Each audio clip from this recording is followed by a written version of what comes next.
Welcome. Good evening. Thanks for joining us for our pastoral devotions. I'm Pastor Gary Osborne, White Horse Christian Center.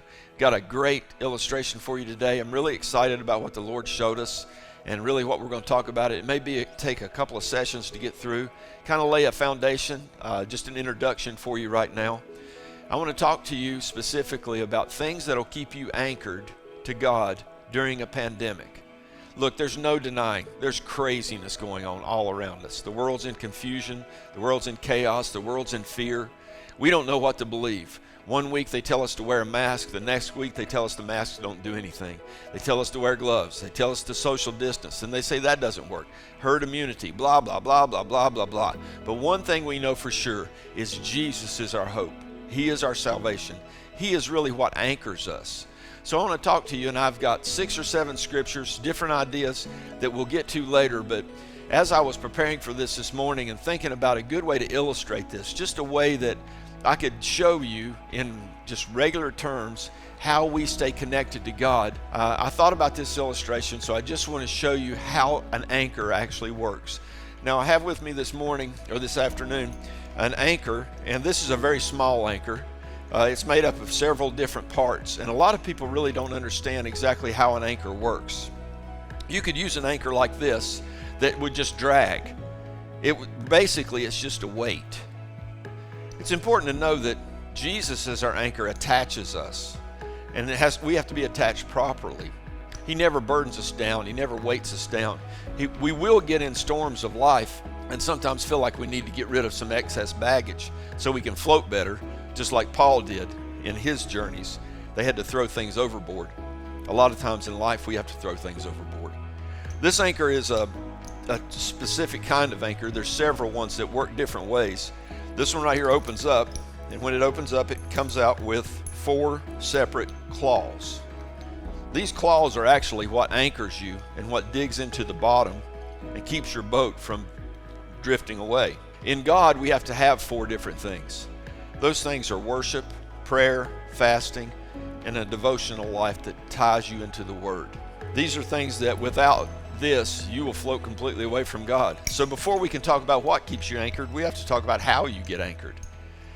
The anchor works on a certain principle, and when you're talking about the way a lot of man-made religion works, we kind of tend to think that we can do it ourselves. So maybe it's like works. Maybe it's like different things like that. Man-made religion would say the best thing we can do is just tie ourselves back to the anchor and use our works or our goodness or our service to tie us. The problem is that makes the weakest link in the rope. And when this rope breaks, it'll break right at the knot. Or the knot simply will come untied. The knot's the weakest link. If this is the way we are connected to God, the best way to connect that is through a loop like this. That doubles the power of the cord. And how we get really connected to what anchors us is a very simple method. It's used a lot in different types of shipping and knot tying. Is you pass one through one eyelet, and then you pass what you need to hold you through the other, and then it slips just like this. And that's the way we are with God. We're actually connected to Him intertwined with us. Just as you see right here, we have 2 different things that created a complete intertwining of 2 cords. So these 2 are tied together. That's the most efficient way. That's the way it's supposed to be attached. So now let's talk about what happens in the anchor, how the anchor actually works. As we already talked about, you have to unfold it. You got to get your different things out. You got to be in the Word. You got to be in prayer. You got to be in fasting. And you have to have worship time. You can't pray too much and not do any of the other 3. You can't worship too much and not do any of the other 3. You'll get warped if you begin to war all the time, or if you begin to worship all the time. And you must have prayer, and you must have fasting. This is the rope that ties us back to our boat. Now we'll call this our boat. This is a boat that actually my father-in-law made for my sons. It's Noah's Ark. And let's say this is the boat, and this is where we're floating. We need something to keep us on track, something to keep us tied to where we're supposed to be. This is a simple illustration. I hope you'll just bear with me. Maybe your children would like to watch this if it's way under you. If you were tied up right here, this was our boat. Typically what we would think would be the best thing to do would be just to drop our anchor straight down to the bottom of the sea or the lake. And it would sit like this right here, right on the bottom. Well, as we'd go, the waves would bounce us, the wind would bounce us, and we wouldn't stay tied down.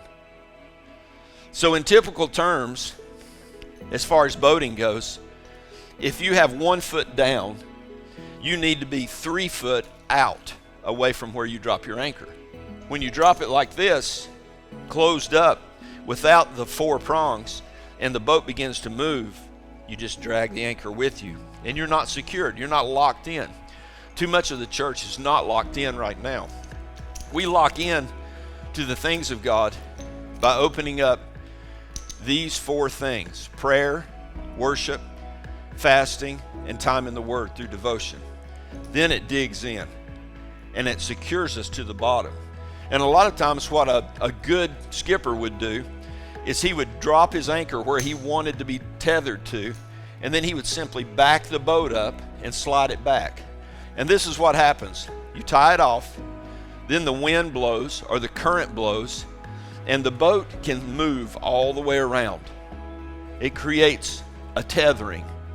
So you're not tied completely to it. Remember, if you get so close, you're tied like this, you move off your spot. This is kind of like the way it is when we're young with the Lord. We have a very small realm that we can operate in. As we grow in the Lord and we move up in the Lord, we also move up or move deeper in God. Let's say we move up to this level. Now we've moved up to the deeper things of God.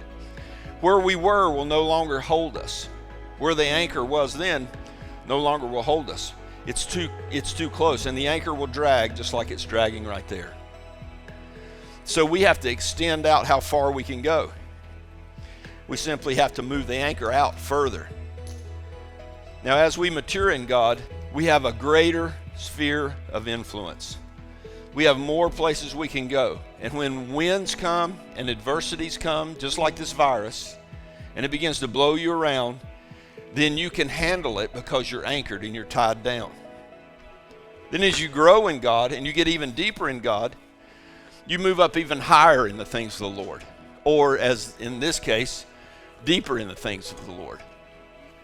As some of our friends have influences apostolically and as missionaries, they go in all kinds of areas. At this point, you dug in, you have a steeper angle, and you're locked in to what God has for you to do. So no matter what the waves are, no matter what the winds are, you're still tied to God. In the next couple of weeks, we're going to talk about things that will help you hold you fast during a pandemic. We have several different scriptures. I've got 6 different points. I'm looking forward to sharing this with you. God bless you. Thank you for your time. See you next week.